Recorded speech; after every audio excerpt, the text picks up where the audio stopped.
Stop right there! Welcome to Nerds Night Out.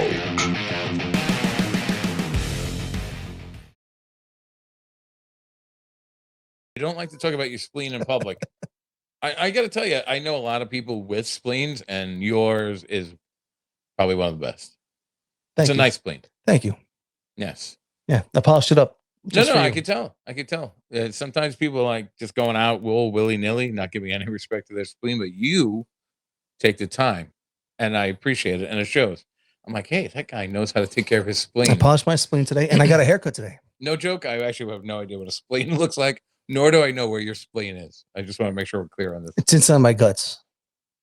It's in your cockles. Remember that? No. You're deep down in your cockles. My you got guts. a haircut today. You did the one chip challenge at a haircut. Yes. Yeah. There are a lot of people who've done a lot of people who've done the one chip challenge, but not a lot of people can say that they did it at their barber.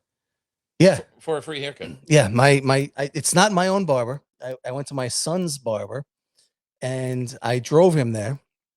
Okay. That's good to know. And I thought that there were a bunch of one chip challenge coffins. If you're aware of the one chip challenge, no more though. The chip comes in a box shaped like a coffin, and there were these little coffins sporadically placed around the barbershop. And it's one of these cool barbershops. There's a bunch of shelves and crevices all over the place. Yes. And I'm trying to figure out what about the crevices make it cool.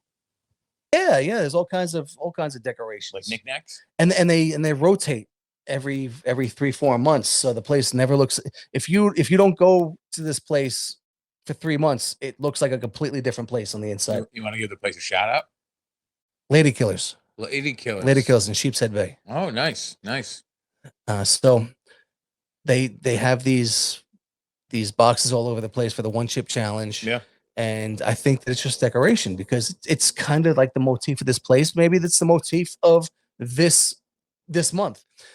My son says to me, one of the barbers over there says that they're actually doing the one chip challenge here. And I was like, that doesn't even make any sense. What do you mean they're doing the one chip challenge?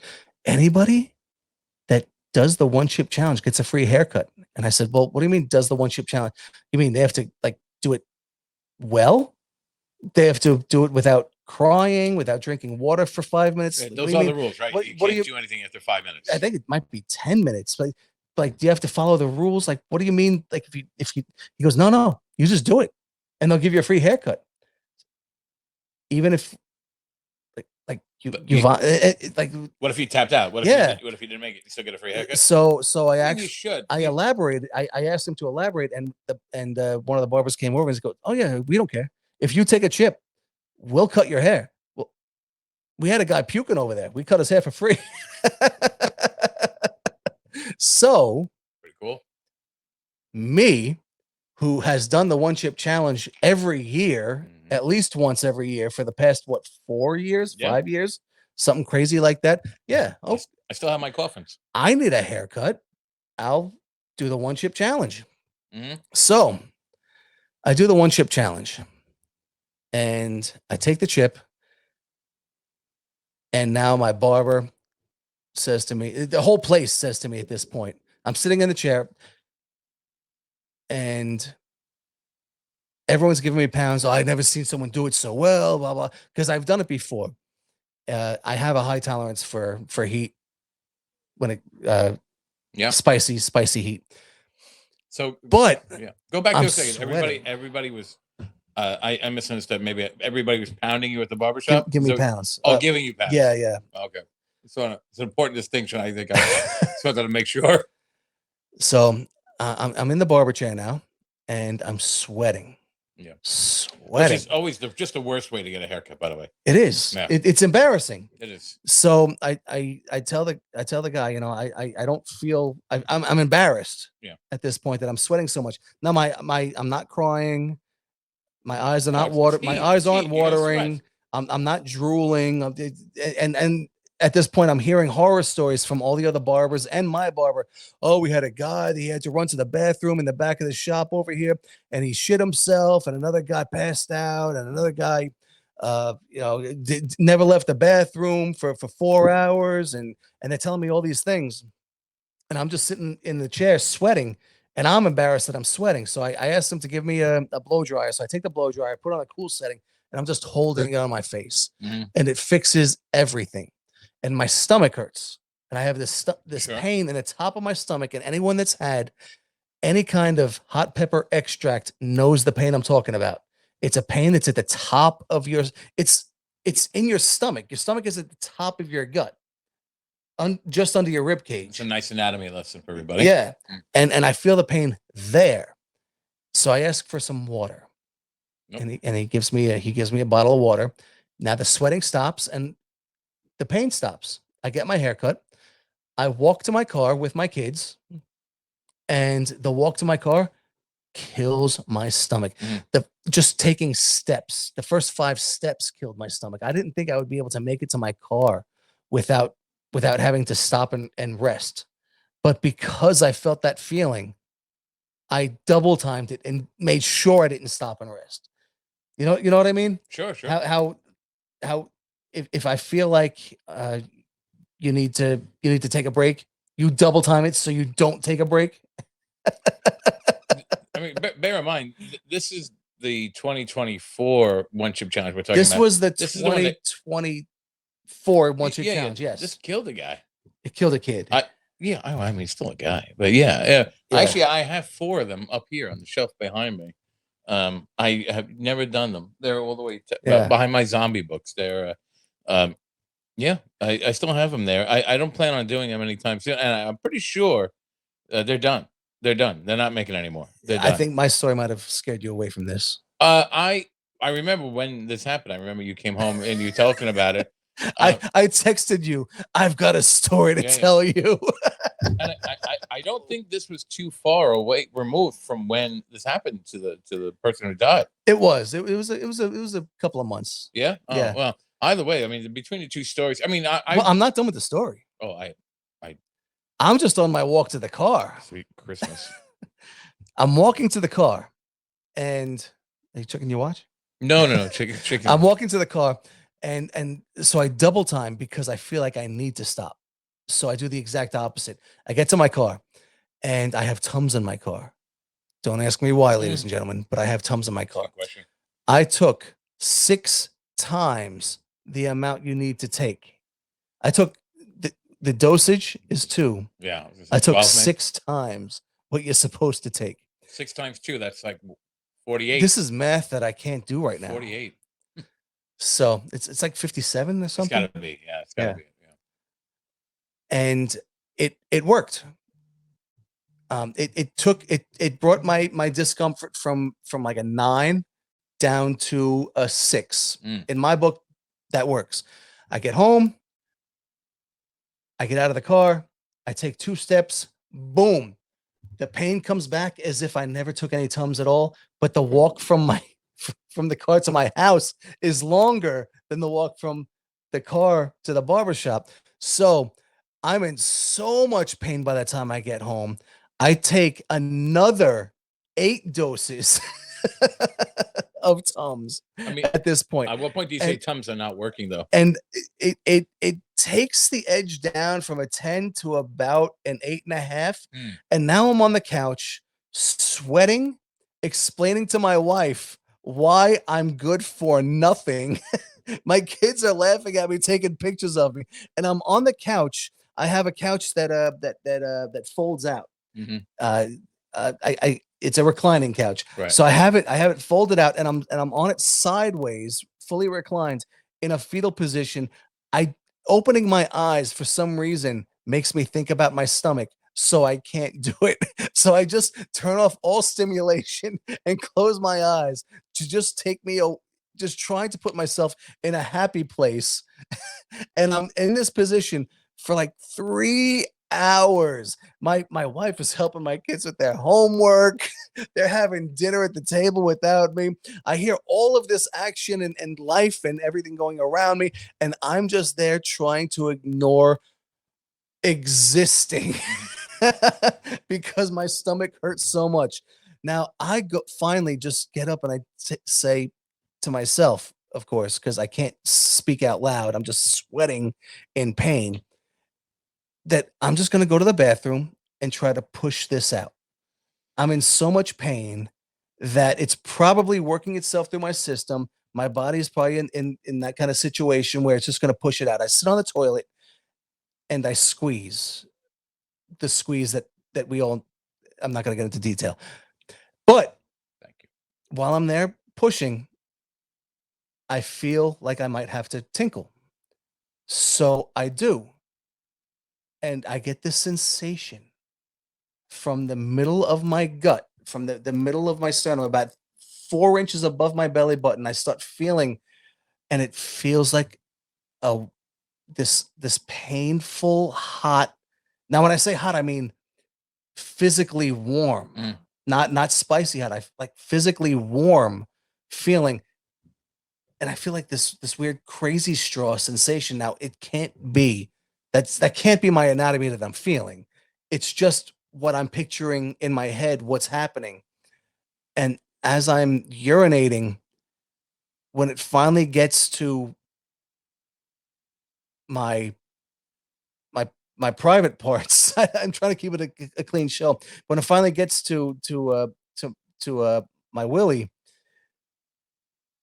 pain and burning, physical burning, fire burning, like fire, hot at this point. And only at this point does it feel like that.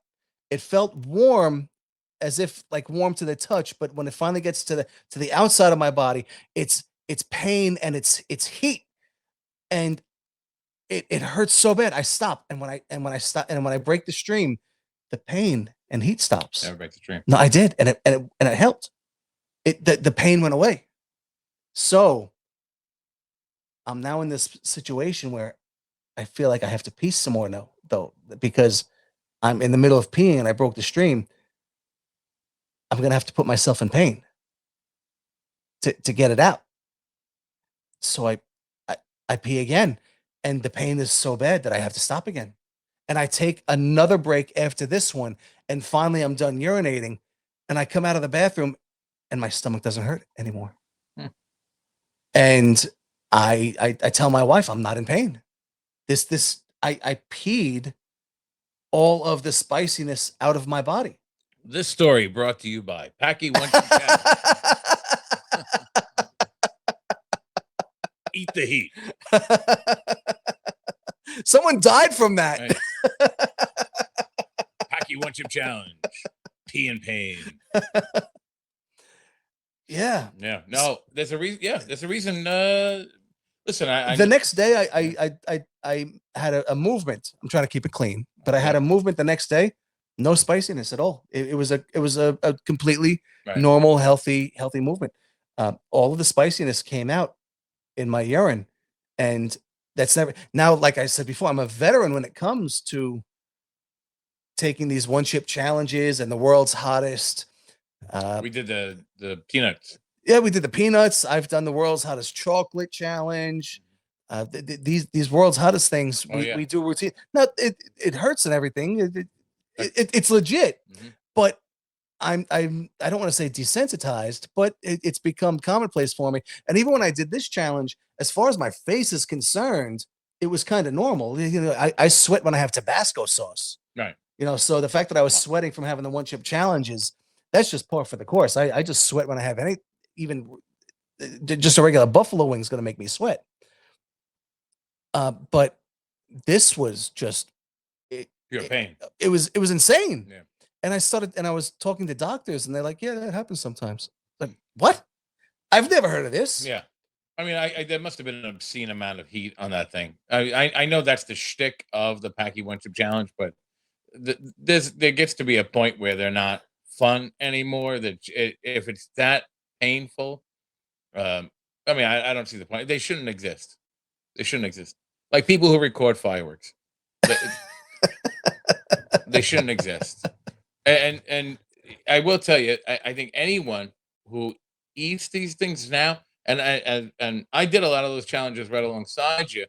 Yeah, you did. Like a champ, by the way. Thanks. Like a champ. I was I'm unabashed in that I usually was the first one to tap out. I could not. You are not the first. I saw you eat a taco.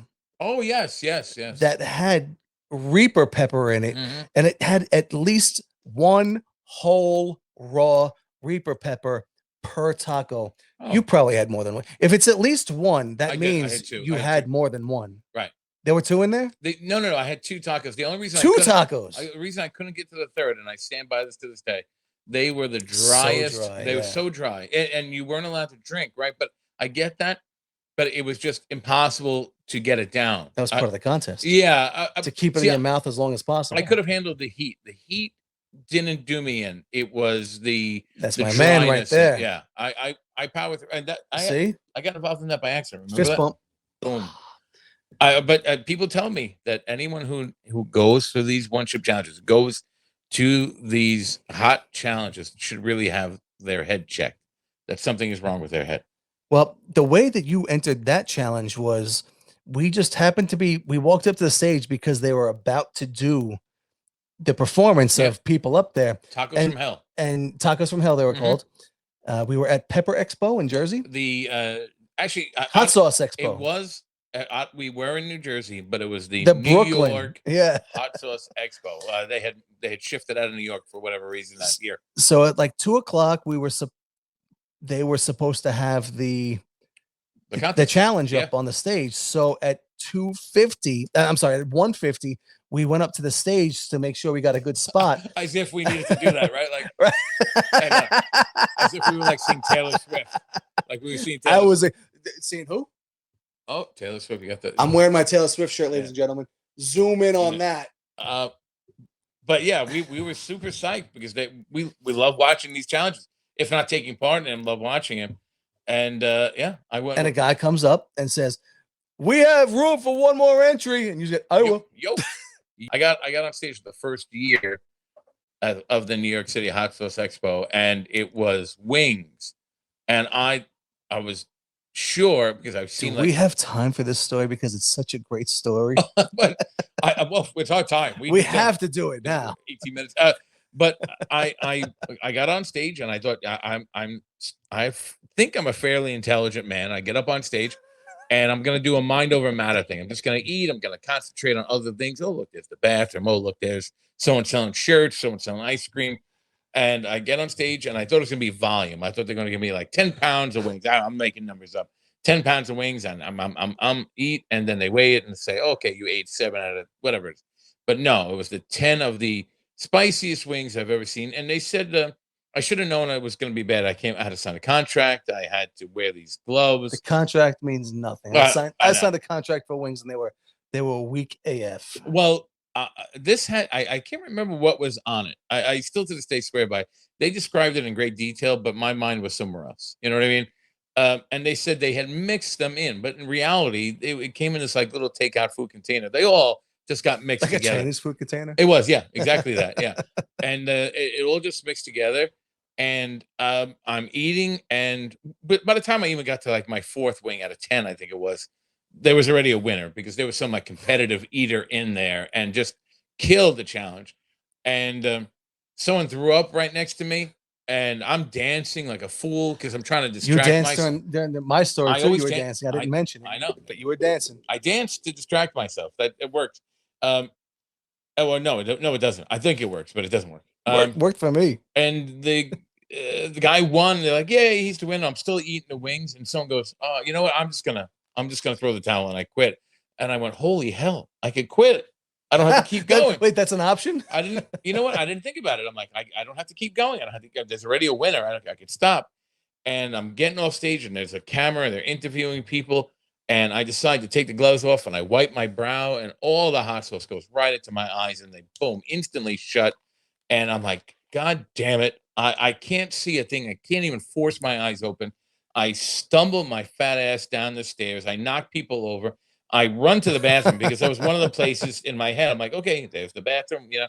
Run to the bathroom and I start flushing my eyes with soap and water because I don't know what I'm doing. And for about 40 minutes, I'm in there flushing my eyes out. I'm thinking, 40? yeah, about 40 minutes. 40 minutes flushing my eyes out. At least that's what I was told. It felt like a lifetime to me because I'm thinking, well, that's it. That's the last time I saw my children. That's the last time I saw my nieces who were there. I'm like, they just watched their father and uncle go blind. And thankfully, my eyesight came back after a while. My eyes, I look like I went like 10 rounds with Mike Tyson. And they're like, we need to go to a hospital. But I'm like, I didn't get a chance to. Mike is good for 6 rounds best. 6. Well, I said, they like, we got to go to a hospital. I go, but I didn't get a chance to enjoy the show yet. And of course, me being, if you know me, I'm very stubborn.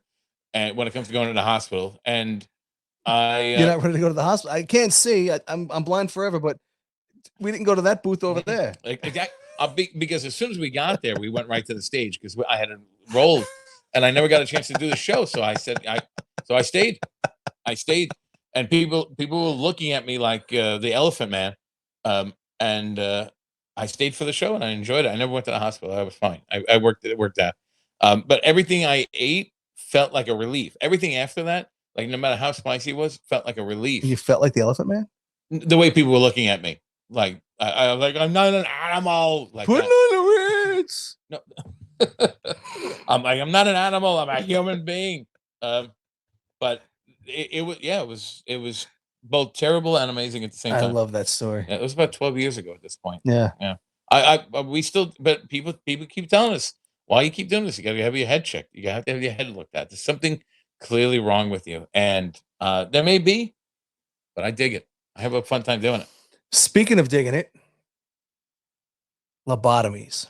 See, I would have thought you would have gone with the head checked on that one. By the way, I'm still learning. Yeah, no, the transition.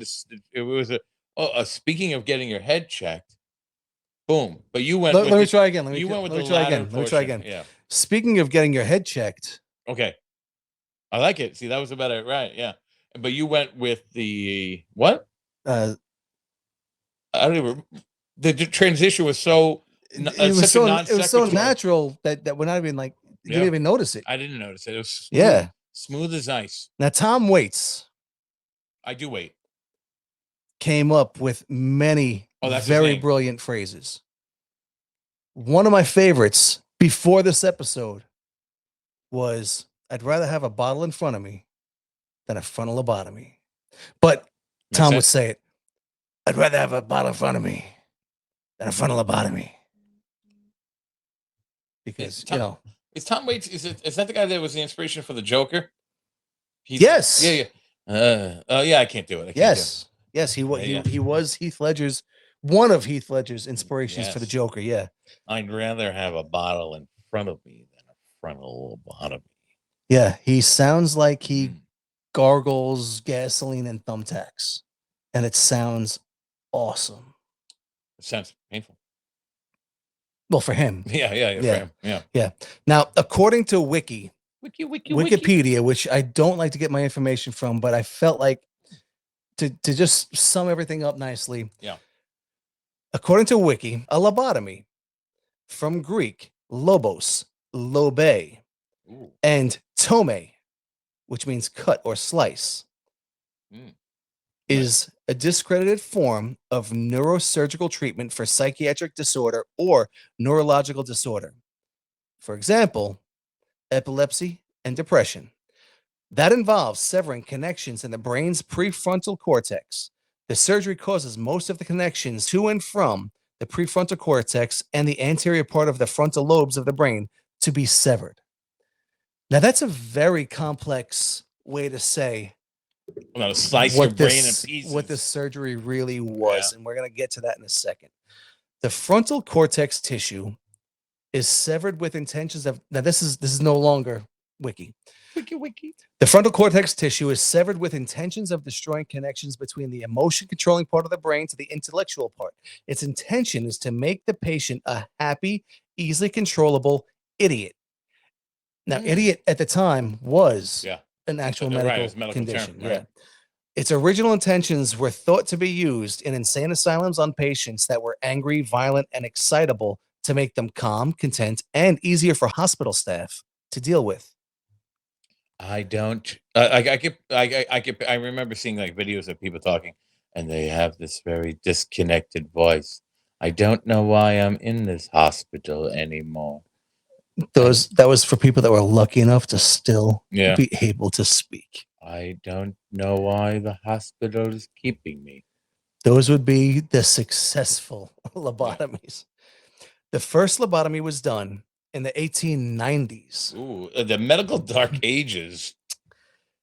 And it was a major surgical breakthrough at the time. The patient was put under general anesthesia. Then the forehead skin was pulled back and 2 sections of skull removed, just above the orbital bone. And a hooked wire was dragged through the 2 frontal lobes. It was a hooked wire. It was a wire that was brought down to a hook so that it was still connected at some parts.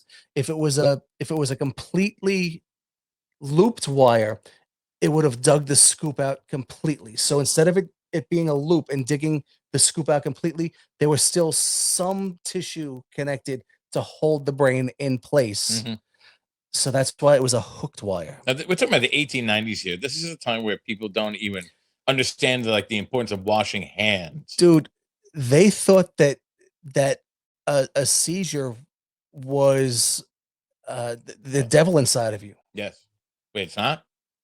Well, it could be. Oh, okay. But All right. but it Yeah. not medically, but I mean there could be a devil inside of you. They thought a seizure was a salad. Delicious. Seizure salad. And the effects were studied for years, and the practice was eventually retired. So even in the 1890s, they retired the practice. And this is still a time where they're going, you're sick, here's some cocaine, here's some morphine, so here's some heroin. And even then they're like, You have too much blood. we need to let it all out, and your body will make new clean blood. Have some mercury pills. Yeah, right. Jump to the 1930s. A neuropsychiatrist from Portugal, Had to be Portugal. Antonio Monet. Now I know I'm butchering that name, but I'm pronouncing the last name Monet after Count de Monet. Because it's also funny. Ha ha! It's funny. Count de Monet. Oh, I didn't get that. Thank you for explaining that. Actually, I didn't get that at first. Count the money. The 1890s version of the lobotomy was then performed on chimpanzees. And one chimp in particular was easily agitated and violent, and then after the lobotomy became tepid. Monet took his studies on the road and held seminars discussing this data. So he took the 1890s version, put it in a chimp, Sure. saw that this chimp that was, acting agitated became It's a chimp. Yeah. You see that monkey? Yeah, he used to be a dick. Now look at him. I can bounce his peanuts off his face. He just sits there picking them up. I'm a genius. Nobel Peace Prize, here I come. Look how happy he is. A Nobel Peace Prize. Fun fact. Oh my God. This doctor won the Nobel Peace Prize. Sweet mother of God. I mean, a chimp is a naturally violent thing. Like it's naturally violent. Well, this one it was in a group of chimps. He did the surgery on many chimps. Well, several chimps. And this one happened to have this outcome. Yeah. So he took this and really is a breakthrough in science in that there is some kind of connection between a personality that is easily agitated, that when you sever the frontal lobe, it becomes tepid. Well, I guess if you're separating my brain from other parts of my brain, but I'm gonna change. He proved it. First of all, there's always sometimes when I go to the zoo, I see a chimp and I know there's a connection right there. I know it. No, but at this point, it's proven that's all. It's not meant to be used on people. Right. It's just the first step in associating a violent demeanor to the brain, the frontal cortex of the brain. Look at this chimp. I've cut its brain in half, and it's completely different. Science. I mean, yeah, of course. I've been bashing this chimp on the head. Look at him. He's acting different now. Yeah. Hey, I mean, look, I've removed his limbs. Look how different he is. But he proved it. I can't believe this was a question. Like, what in the world is going on in 1930s? It wasn't. It might have been thought at the time, but he proved it. What if I smashed this thing's brain in? Would it act differently? Let's find out. Put it on the table. Get me some kind of hook. You know what? They're just coming out now with this information about concussions causing long-term damage to the brain. Yeah. This is new science. In 50 years, they're going to look back at the football players of 20 years ago and just say, like, how do they not know? It's common sense. You know, science is always progressing forward, and it's always common sense in the future. Well, in hindsight, right? Yeah. But as of right now, this was a breakthrough. Yeah. So while Monet was on tour at Yale, a certain neurologist was in attendance. Here enters Walter Freeman. Dr. Walter Freeman. Ooh. Dr. Freeman was a firm believer in mental illness being a physical trait that can be physically corrected. Dr. Freeman is a doctor, but not a surgeon. Here enters James Watts. Okay. Neurosurgery specialist. Freeman and Watts immediately link up and begin practicing the surgery on cadavers in hopes of the practice being beneficial on humans. They meet at a conference and just... Those conferences are always fun. And, well, you go to cons. Yeah, let's hang out at the bar, and you're like, you know, man, it would be great if you and I got together and, like, would chop up some cadavers. I got a key. I got a key to the morgue. Let's do it. No, but seriously though, you're just saying that because you're drunk, right? We're really gonna. No. You take my number down. Who's his brain belong to? You take my number down. Abby Normal. Now, 3 months later. Right. It's not like they've been waiting their whole lives for this. 3 months later, they somehow feel ready to take this animal experiment and use it on humans because, you know, science. Yeah. I'd love to hear that pitch to their first patient. It's been they were at this conference 3 months ago. Yeah.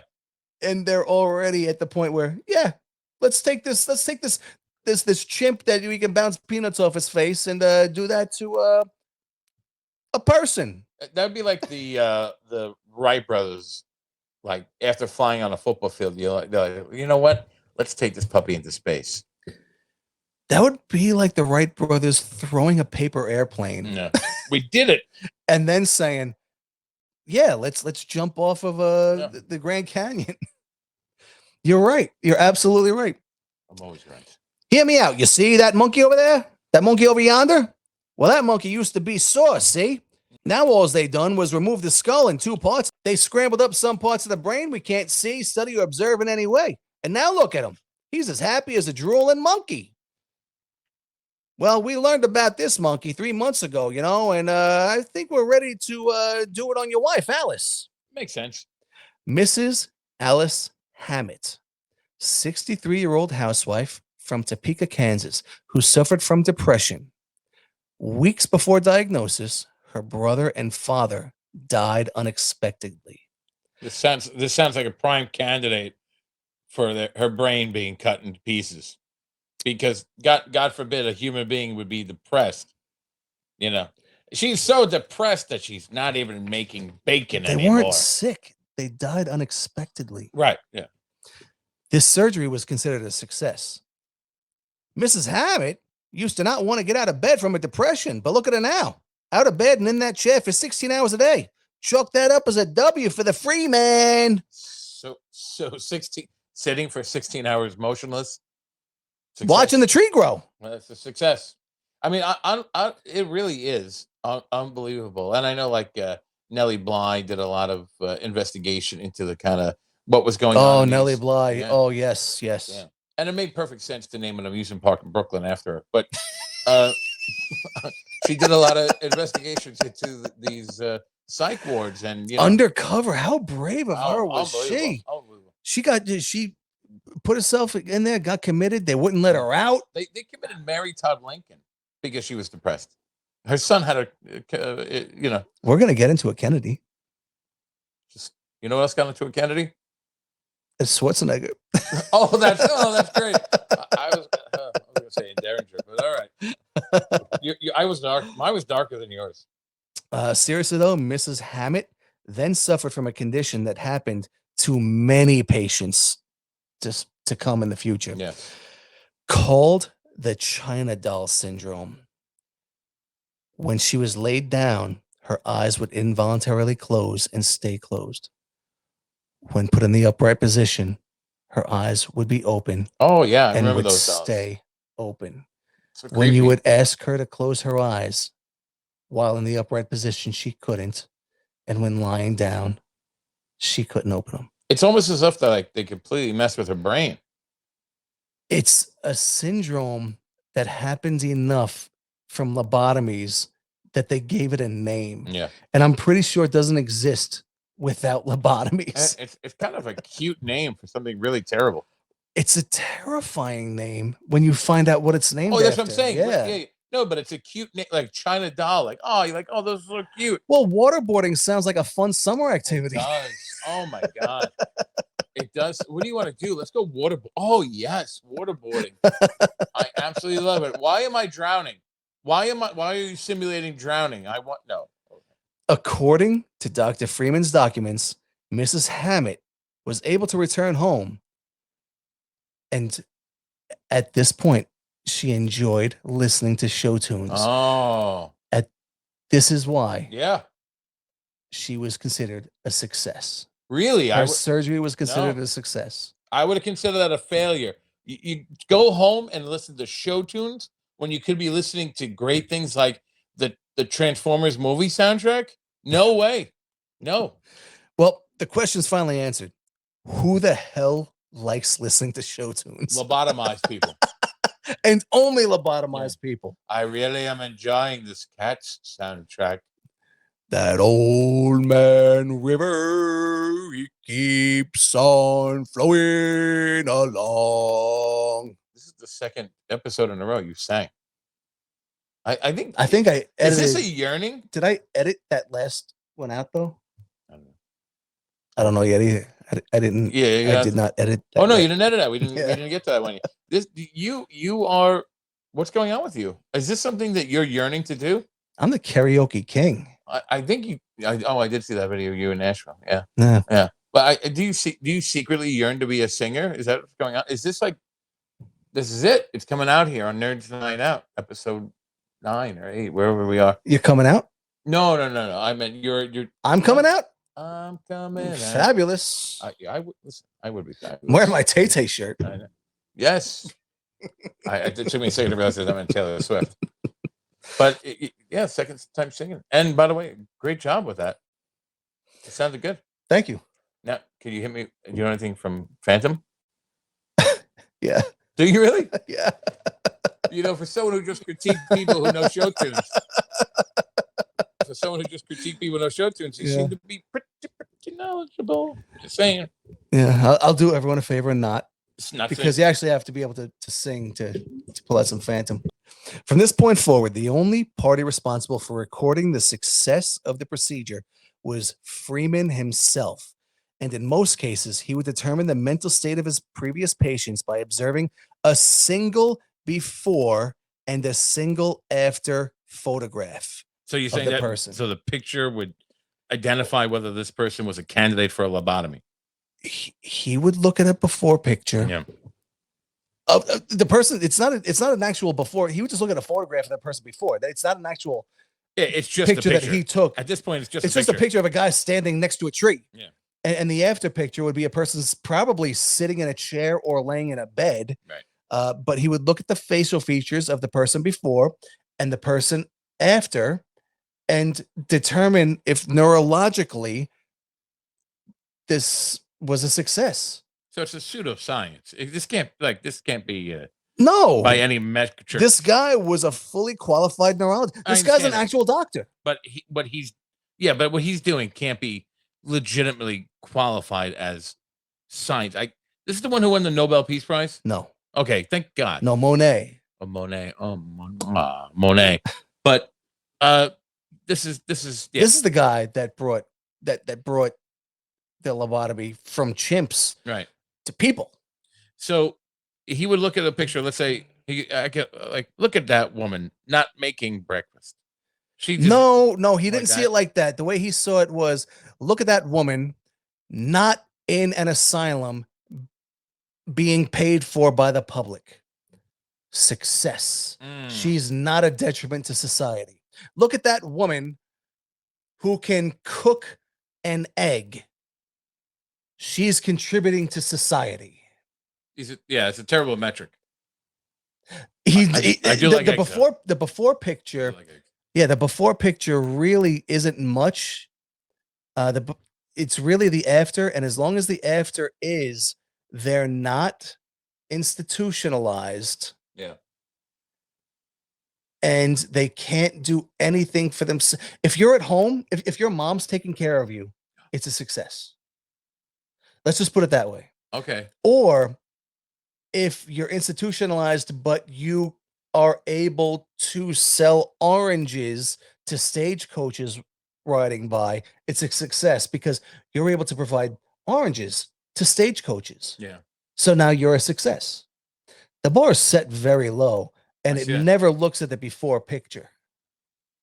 I would, by the way, I would love to be at home with my mom taking care of me, just so we're clear on that. The first 20 lobotomies were performed on people suffering from all different type of diagnoses. I don't know if that's a word. Diagnoses. Oh, that sounds better. Diagnosis. I'm not sure if that's a real word. I don't know either. But it sounds like you could get away with it. Yeah. Schizophrenia, depression, anxiety, etc. There's no control. This is not much of a control group. Of the 20 lobotomies, 7 were shown to exhibit improvement. 7 shown signs of their cases worsening. 6 showed no change at all. Okay. Remember, it's Freeman himself that grades his own work. And if he calls a previously sad housewife that's now incontinent and she can no longer speak in whole sentences a pass, then what were the monstrosities that he created to give himself a neutral grade? Or even worse, a freaking fail. Yeah. He's the only one grading himself. He set the bar so low that what happened to these fails? These poor people.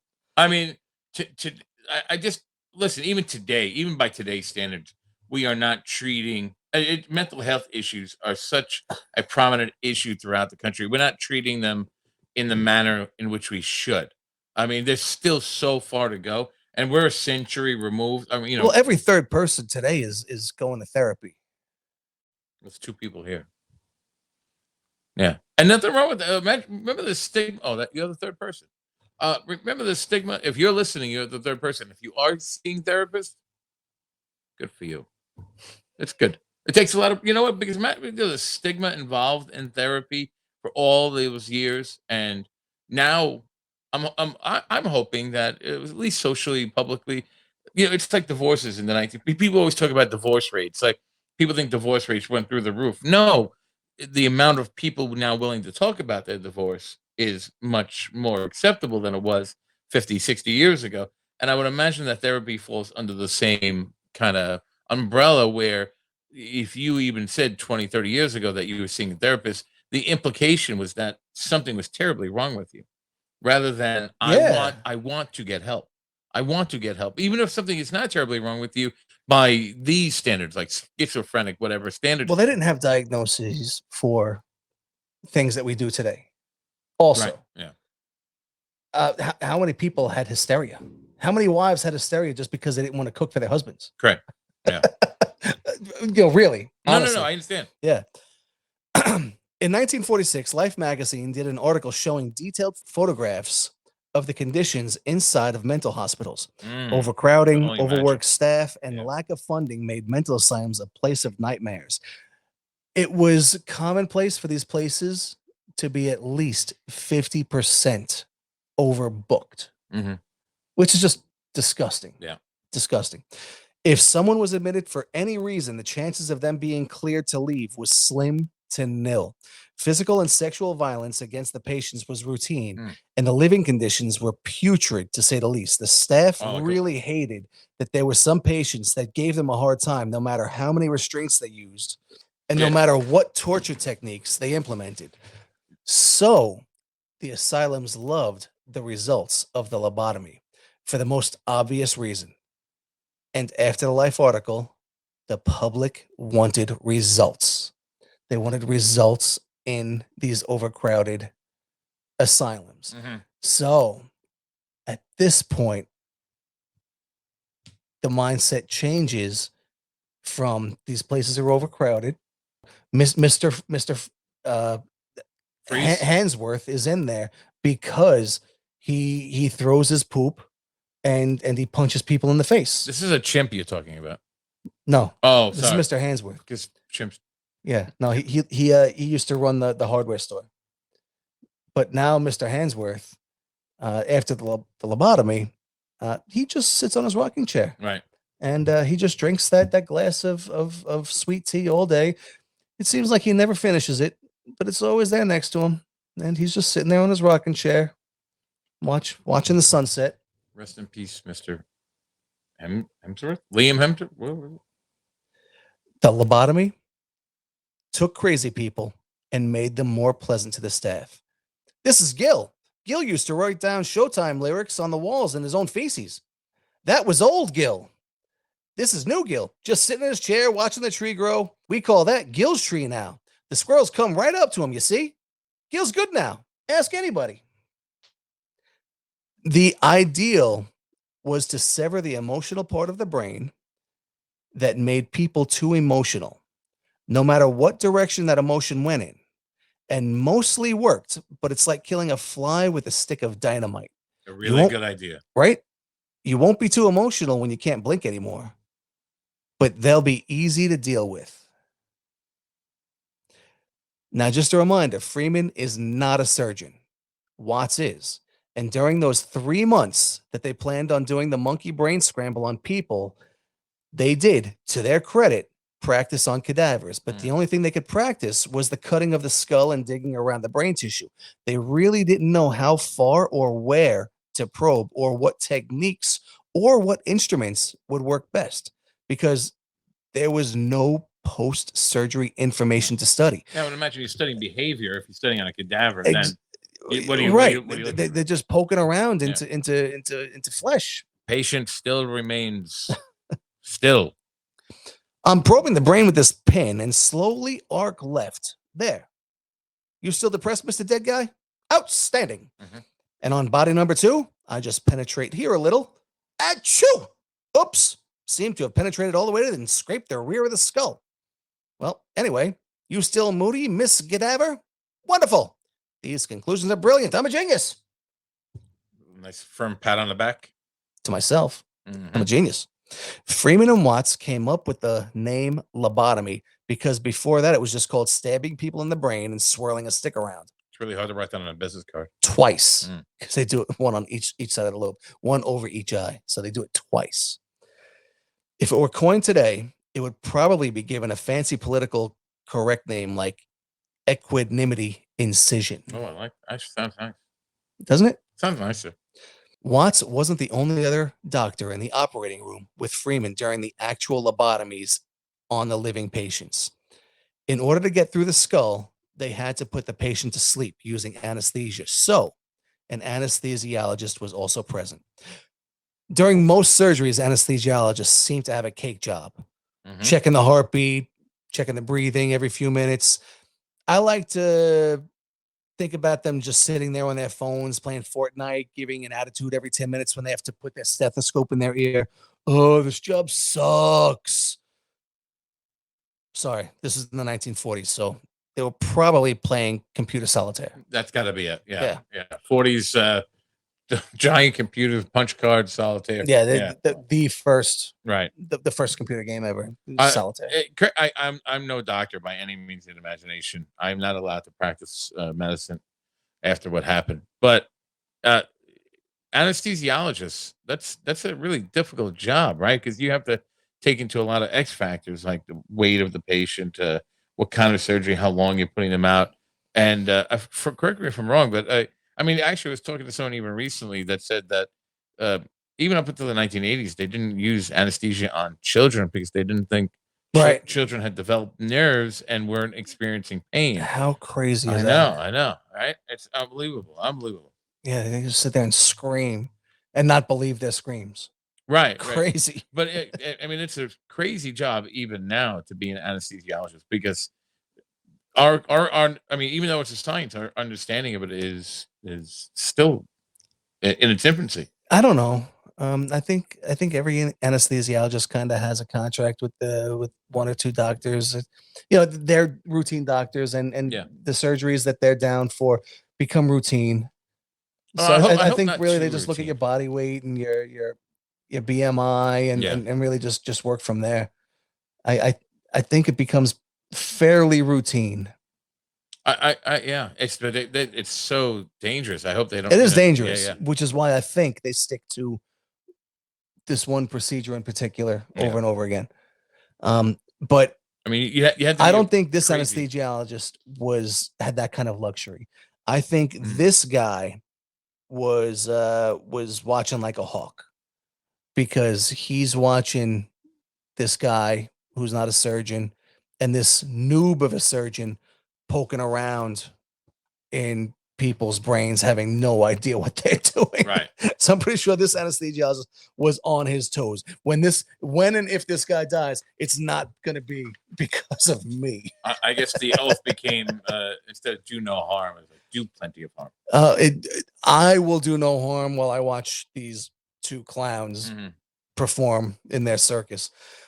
The method of surgery that Watts and Freeman were conducting, they called the precision method. They would drill or chisel holes above the eyebrow on each side of the face and probed with a hooked wire. Freeman was not allowed to do the surgery without a surgeon. And on one day, when Watts called out sick, Freeman did it anyway. Then lied about it, but eventually got caught. I mean, what happened to Mr. Higglesworth? Oh, no, he canceled. It says here that you did it. You know, he got caught doing it by Watts. Very himself. Unethical. Very unethical. Now, nothing happened to Freeman, but this was Watts's turning point. Watts was willing to try to help people with these questionable surgeries, but the post-surgery data was concerning. And what's more, there were differences in when to recommend the procedure. It was originally agreed upon that this would be a final effort in correcting issues for only the most severe cases. And Freeman was recently taking the philosophy that this should be the initial stage of correction in all cases of mental issues. And now his partner's doing secret surgeries behind his back. Right. Creepy. Right? Freeman was okay with Watts leaving. He was working on dropping Watts and the anesthesiologist for some time now. You see, they've done a lot of lobotomies, but not enough. The operating room, the prep, the anesthesia, the cutting, the replacing, the chunk of skull, putting the chunk of skull back, the stitching, it was all so time consuming. Freeman studied the human skull and noticed a thin part of the skull cradling the top side of the eyeball. One night, while shaving ice in his kitchen, he realized the ice pick that he was holding would be the perfect surgical tool. This thin section of bone right above the eyeball can be easily broken with an ice pick and a small mallet. For several weeks, Freeman has been visiting the morgue and practicing his hammering onto the ice pick. And as soon as Watts quit, Freeman began stabbing and swirling his ice pick into grapefruits, mimicking a human brain. Hmm. None of this sounds scientific. Yeah, I was gonna say. I'm thinking, I'm like, is a grapefruit really a good metric for what a human brain would and skull would work? I'm not sure. I don't think so. And also, you know, I glossed over a little fact there.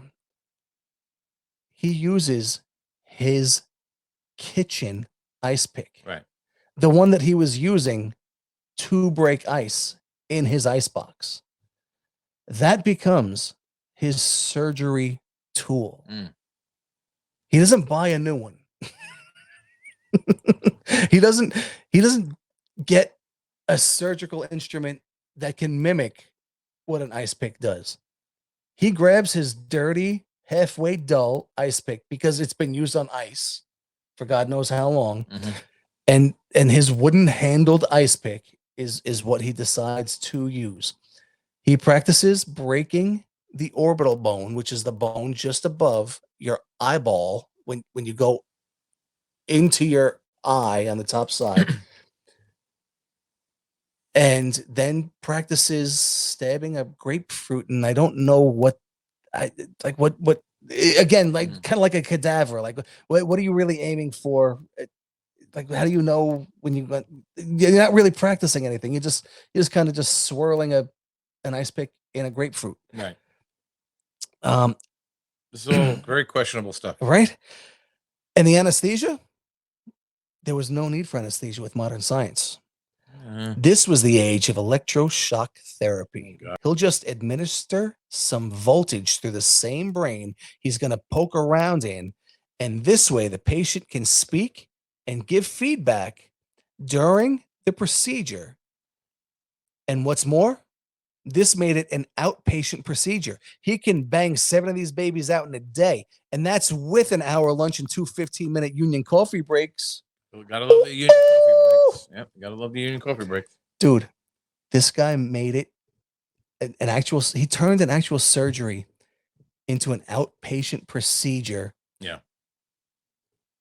It's this brain surgery. You think his hand would be tired? 7 surgeries a day? 7 is nothing, my friend. At this point, he's already conducted. Okay. Before I even read this,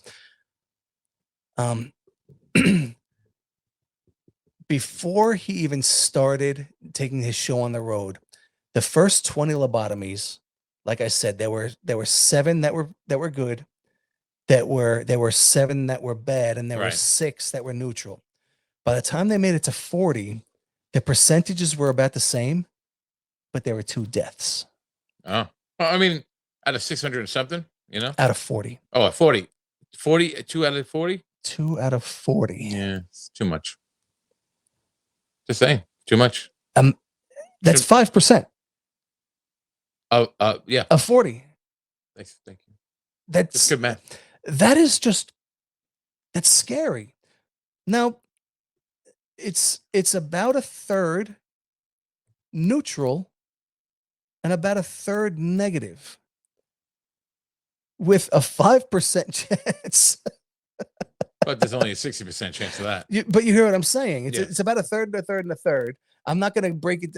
We're not going to get into mathematicians, but we only have the number of 40 to work with. So we're gonna not round. We're going to what's that? What's the word I'm looking for? When you're not rounding, you're estimating. It's about a third, and a third. But in there, we're going to take 5%, and that's going to be death. Right. That's terrifying. And only 1/3 of that is success. And even that success is only success for him. Yeah. I mean, and as far as the control goes, some of these people are institutionalized, and they're already they already don't know how to behave in public. And some of these people are just housewives who's had close family members pass away, and they're dealing with it.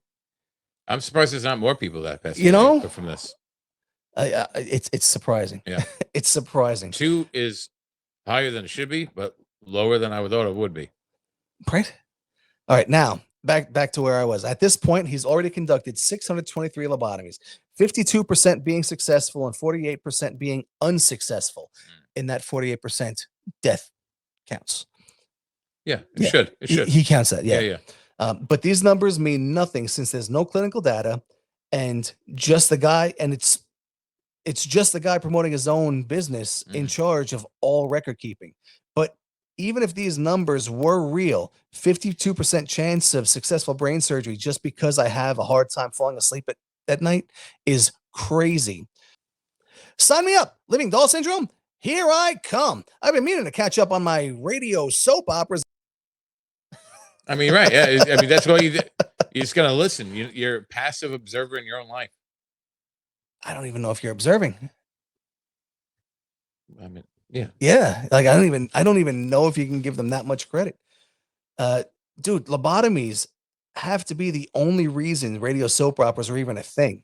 I dare anyone, you and any of the audience, to just listen to one full episode and tell me they can write a 5-sentence essay on what that episode was about. I dare you. I tried. When Sirius radio was a thing, they had a radio station that played radio soap operas, and I thought to myself, "Oh yeah, this is the thing of the past. It had to be cool because it was huge at the time." I tried more than once. It is painful to listen to, especially if you come in, I don't know, 30 seconds late. Like if you don't catch the very beginning of the episode, it's impossible. And to catch the beginning of an episode, especially even back then, you had to be there early and wait. I can picture people gathering around the radio, listening to all the radio shows. It kind of there's a nostalgia aspect of it, but yeah, I mean, tuning in every week to see it. Back then it was pretty cool. I mean, not today. You don't need it. We don't have this. We surpassed that as an entertainment, but the original entertainment was just staring into a fire. I still do that. Yeah, but imagine things burn. Yeah, but imagine like that being the highlight of your night. Yeah. Now, if you are able to write this 5-sentence essay, send it to nerdsNightOutPodcast@gmail.com. Nice. Now, here's an examples of Freeman's flawed data. He says that 3% of his patients die, which is about right. It was 40%. It was 5% of the 40, but of the 600, 63 or whatever. He says that 3% of his patients die. Now, he can fudge those numbers. Is that 3% that died instantly? Is he counting the people that died later and they can't swallow food or water anymore? Is that 3% from the total? Is that 3% from the unsuccessful? Like what we don't know what these numbers really are with the statistics. Right. Like 3% of what? Freeman, now a free man, was performing this newly acquired transorbital lobotomy in his new office, his apartment. Perfect sense. Yep. Yeah, don't mind the mess. You caught me on laundry day. Put these restraints on. Just move that cereal bowl off the operating table. It's from this morning. I see Steve Martin playing this role. He'd be great. Right? Yeah, he would kill it. Right? I mean, literally kill it. He even performed a lobotomy in a motel room on a guy that didn't consent. This guy was being held down by his brother and a cop. God, jeez. That's terrible. My God. Everything about that is shady. That is nightmarish. Next, Freeman's on the road. He bought a vehicle to put his show on the road. He's starting to turn into a showman at this point. Can you just think about a name that you think would be a funny name for a guy who's performing lobotomies to take his show on the road? Oh, I got it right away. I have a lobotomobile. As satirical as that sounds, this is the mindset of Dr. Freeman. He, in fact, calls it the lobotomobile. Nice. It's not a hypothetical. I can picture like a spray painted unicorn and a rainbow on this thing, the van.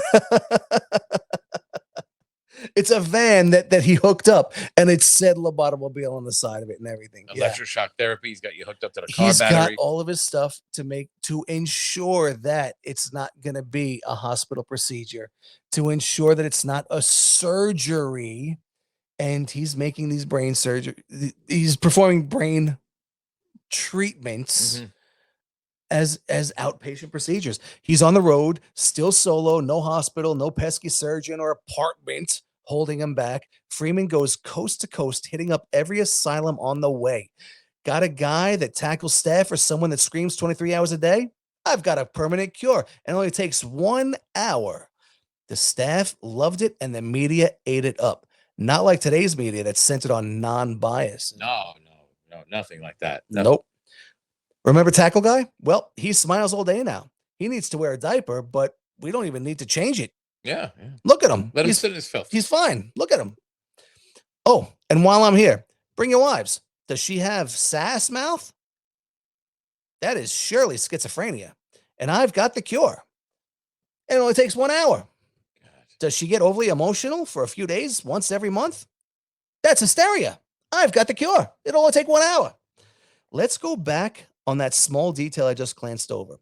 1/3 of the patients were unchanged after the procedure. And I'm sure you're thinking, how could that be? Scientifically, that's almost 1/3 of the people getting their brains cut up or unchanged. Though I'm sure that number is askew, the fact remains a few people have been lobotomized with no long-term effects. And I'll get back to that in a minute. The transorbital technique, first performed July 17th, 1945. Now this is no longer in the top of the eye. This is now going in the eyeball, in the eye socket. Right. After sedating the patient with shock therapy to the point that the patient can see and feel everything, but is too exhausted to resist, the procedure involved lifting the upper eyelid and placing the point of a thin surgical instrument called an orbitoclist.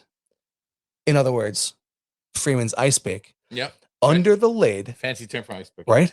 Under the lid and against the top of the eye socket. Now, he does give it a fancy name because he makes this whole procedure sound very fancy when in fact, we'll get to it. A mallet drives the orbitoclist through a thin bone and into the brain along the plane of the bridge of the nose, about 15 degrees, about 5 centimeters into the brain, then pivoted 45 degrees to the tip, cuts towards the nose, returning the orbitoclist to the neutral position. It is driven a further 2 centimeters into the brain and pivoted 28 degrees to each side. The orbitoclist is then withdrawn and the procedure repeated on the other side. The purpose of the cuts is to sever the white fibrous matter connecting prefrontal cortex tissue from the thalamus. This is fairly exact and technical, but in practice, he had the grace of someone rooting around in an overcrowded everyday purse. This I know that feeling is well. probably why there are 3 different discrepancies of discretion: neutrality, dimension, and succession, and all almost exactly a third each. He was using an ice pick and a mallet like Bugs fucking Bunny. Mhm. He would go in there and just moving it around, kind of keep in place. He wasn't keeping their head level in any way. He wasn't using any kind of machines. It was just him holding an ice pick, just kind of going in whatever direction it goes in. I'll go left. Yeah, 23.5 degrees. Yeah, sure. Sure. Why not? Yeah. That sounds right. Yeah. Up and down, each direction. Who even knows what that means?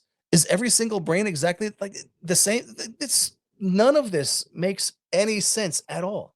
And now he's on the road, and the asylum staff tell the media, and he has more subjects than ever at this point and becomes a celebrity. He then turns into a character. And what I mean is he starts carrying his mallet and his kitchen ice pick in a fancy briefcase. He now wears a wide-brimmed hat and a long overcoat. He is a pimp. Actually, I was gonna say this sounds like something like from like a horror movie. Yes. Yeah. Yes. This will be a horror movie one day, starring Steve Martin. He has his kitchen ice pick gold plated. It still has a wooden handle. Gold is. It just has gold over This it. is terrible. He put gold over his wooden handle. He literally put gold. He literally took this kitchen tool from his kitchen that he was when he thought of using it, he was chopping ice with it. He's sticking people's brains with it, and he gold plated it, and he put the gold over wood. Like it's all so crazy. He now focuses on two things: efficiency and showmanship. And these two will cross over right now. At this point in time, the world knows about germs and the importance of washing hands and, moreover, sterilization of surgical materials. Yes. Freeman ain't got no time to sterilize. There's always time to sterilize. Well, no, Freeman ain't got no time to sterilize. He's on a mission. When asked why he didn't even sterilize his tools in between patients, he responded by saying that this part of the body is mostly free of dirt and that 98% of the eyeball is clean. Mine's very clean. Whatever that means. No, I like, how do you even like what like 98% of what of your eyeball? You don't clean your eyeballs every day? Is your eyeball 2% dirty? Yeah. Is that part of the eye? Like, his statistics just make no sense at all. And even if it does make sense, that's 2% of a controllable danger that can be avoided, but he's still choosing to not clean it. Yeah. So he can be faster. I'm telling you, Steve Martin, bro. You made a great dentist. Now that we see he wants to do as many lobotomies as possible, he starts to do them as fast as possible. And I'm serious when I say this.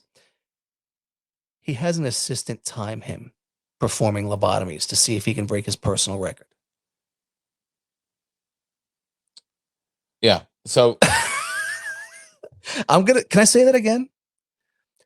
He has his assistant time him performing lobotomies to see if he can break his personal record. Just imagine you're on the table. Now, this is a world record, by the way. No one else is doing this. Why do you need it? You already have the record just by being the guy that does this. Why are you timing yourself? I'd rather you just take your time, please. I'm going to time myself eating 72 Windex bottle stickers. You know, it's so specific that all you have to do is just do it once, and you've got it. You've got it. You've got the world record. Why would you try to beat your record? And what's even worse is he's now doing this in front of an audience. Mm-hmm. He now performs lobotomies to medical students and seasoned doctors. It's not uncommon that the audience members faint or vomit. These are doctors. A lot of these are post-World War II doctors. Mm-hmm. A lot of these people have seen some shit. Meanwhile, ladies and gentlemen, on the count of three, I will, with my bare hands, begin and complete this lobotomy, and I will be attempting to beat my personal record of 23.1 seconds, which, in happenstance, is the same as the world records. Eugene, if you'll start the timer on 3, 2, 1. Oh.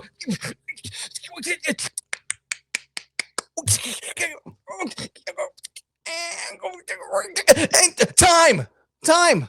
Eugene, the time, please. 24 seconds. Close, but no cigar. Now is a good time to grab a refreshment, as my next attempt will be in 90 seconds. They're dead. Well, we don't know. Sir, they're dead. Yeah, and we don't hear. There's no machine next to them beeping or anything. What's that machine called? EKG. EKG. Yeah. No, we don't know. Yeah. This is a fun time. to say Freeman killed a guy while posing Jeez. for a picture during a procedure. If I had a nickel.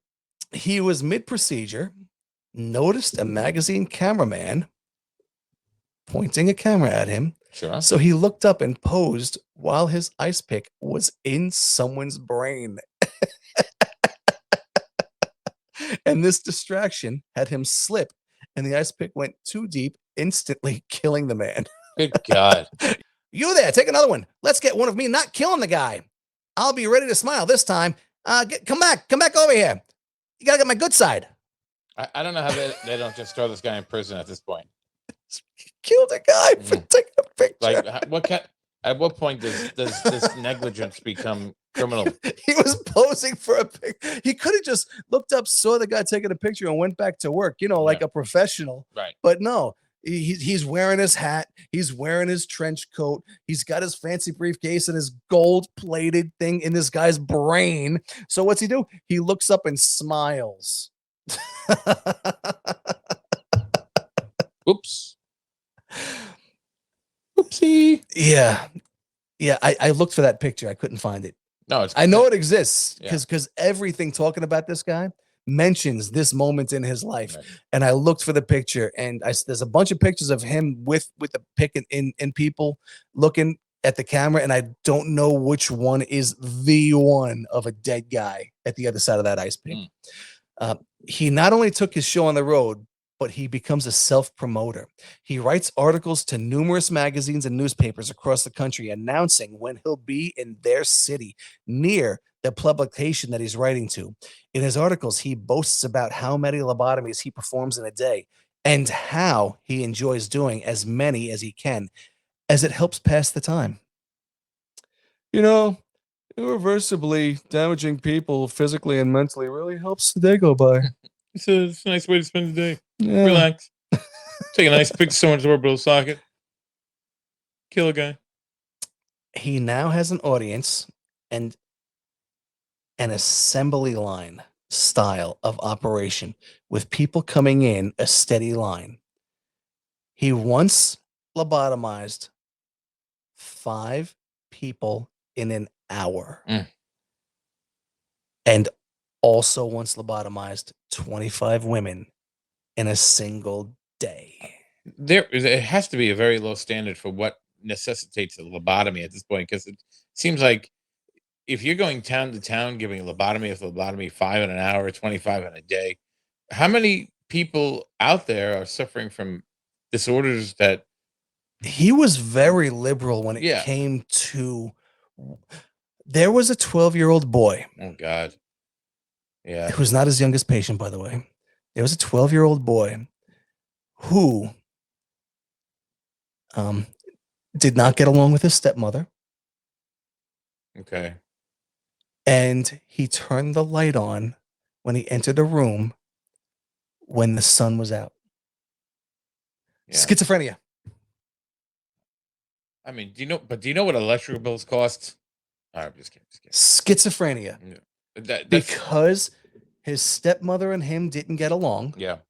She also didn't get along with him. It's not like it was one-sided. It was two-sided.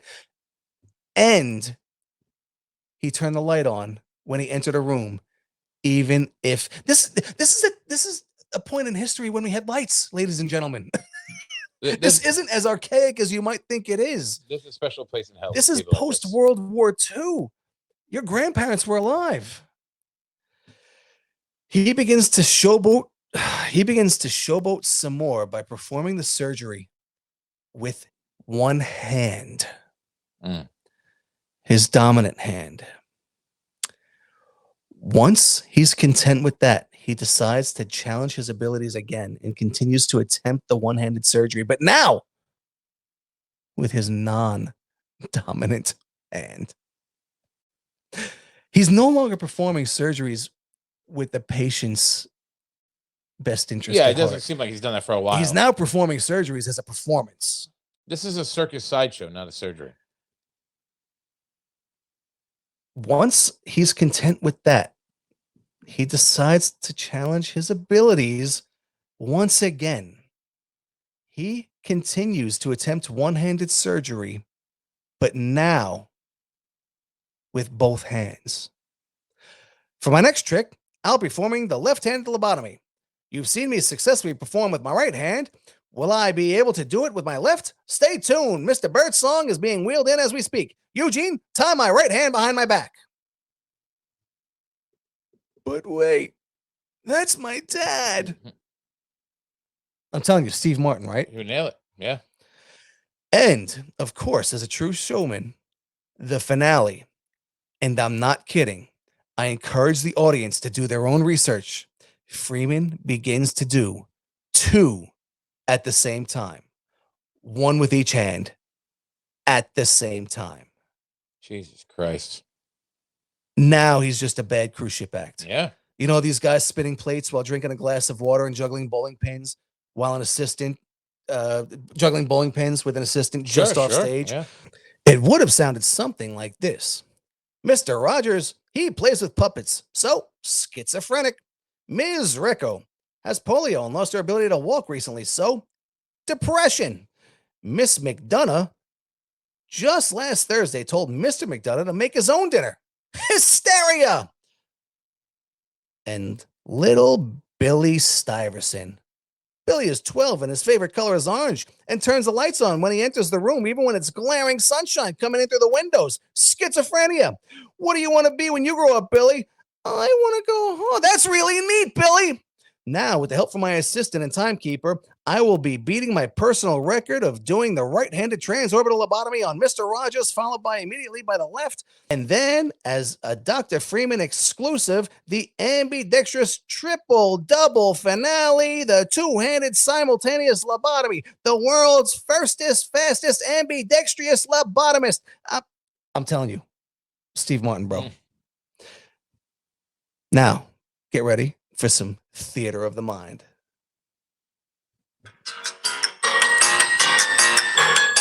Okay, come over here, Miss Recco. Miss Recco, come on over here. I'm going to stick this one pin. It's going to be one-handed into Miss Recco. I'm entering. Now I'm putting the ice pick in, and now I'm breaking the orbital bone. And now, whoop, whoop, whoop, whoop. My left hand is tied behind my back, and I am almost done. 23 degrees and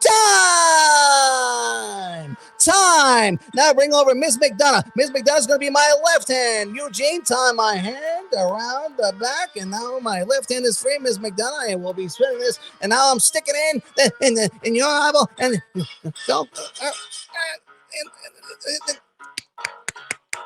And I'm through. Okay, 45 degrees. 5 centimeters. 23 degrees. Now the other side. 5 inches. 2 inches. Okay. And I'm done. And now, ladies and gentlemen, bring over little Billy and Miss McDonough. Miss McDonough. Okay. All right. Both at the same time. Left hand, right handed. And come on in. Oh, we gotta take a sip of water. And look. Bring it. Bring over the ventriloquist doll. Yeah. I'm gonna do that at the same time. Yeah. I'm gonna gargle water. at the same time. Yeah.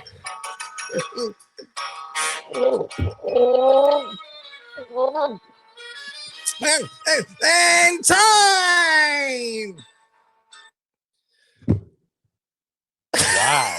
Wow. First of all, great job with the voice, though. Holy hell. Are you going to take that on the road? I'm on the road. Coming to a theater near you. Oh, yeah. Yeah. I did that on Rosemary Kennedy, which he did, by the way, ladies and gentlemen. Lord. Dr. Freeman is the doctor that lobotomized JFK's sister. Oh, poor Rosemary. Yeah, JFK's dad was a real dick. Yeah. He really was. Yeah. He really was a dick. He believed in eugenics. And eugenics isn't just racist. It also believes that anyone born with any kind of deformities needs to be taken out of, like euthanized. no longer able to procreate Oh, at very least. So he had her lobotomized and then kept her a secret from the family. The family didn't know where she was. He wouldn't tell any of the family where she was. He put her in, I think it's Wyoming. Eventually in Wyoming, he bounced her around from place to place, and eventually in a convent type of environment in Wyoming. And he just wasn't a good person. But good Lord. The silver lining around this is that JFK and one of his sisters found her after Joe died, and they invented, I guess is the word, or put together the Special Olympics. Oh, well, right. So there's some kind of silver lining there. Families were eventually given a voice by the media, and little by little, the horrors of this fad surgery are brought forward and become common knowledge. The initial stories trickled ugly stories about the effects of the surgery and its close to 100% failure rate among independent researchers. But the coverage of the almost circus-like performance was not common knowledge, probably because it would have exposed the media's own vulnerability to falling for and adding to this monstrous fad surgery, because surely the media is almost as guilty of this becoming a fad as Freeman himself. Freeman is personally responsible for over 3,500 lobotomies, but he demonstrates how to perform them on your own and encouraged all medical doctors to do so as an outpatient procedure. The total number of lobotomies is unknown, but it's believed to be over 50,000. Good Lord. 50,000. Mm-hmm. I sincerely believe that Freeman was not an evil man. I believe he was delusional and that he thought what he was doing was good, which to me is much scarier than the former. And I can't wait until Eli Roth makes a movie about the life of Dr. Walter Freeman, starring Steve Martin. That would be awesome. Nightmarish, but awesome. Dude, I'm exhausted. I can only imagine. Did you see me?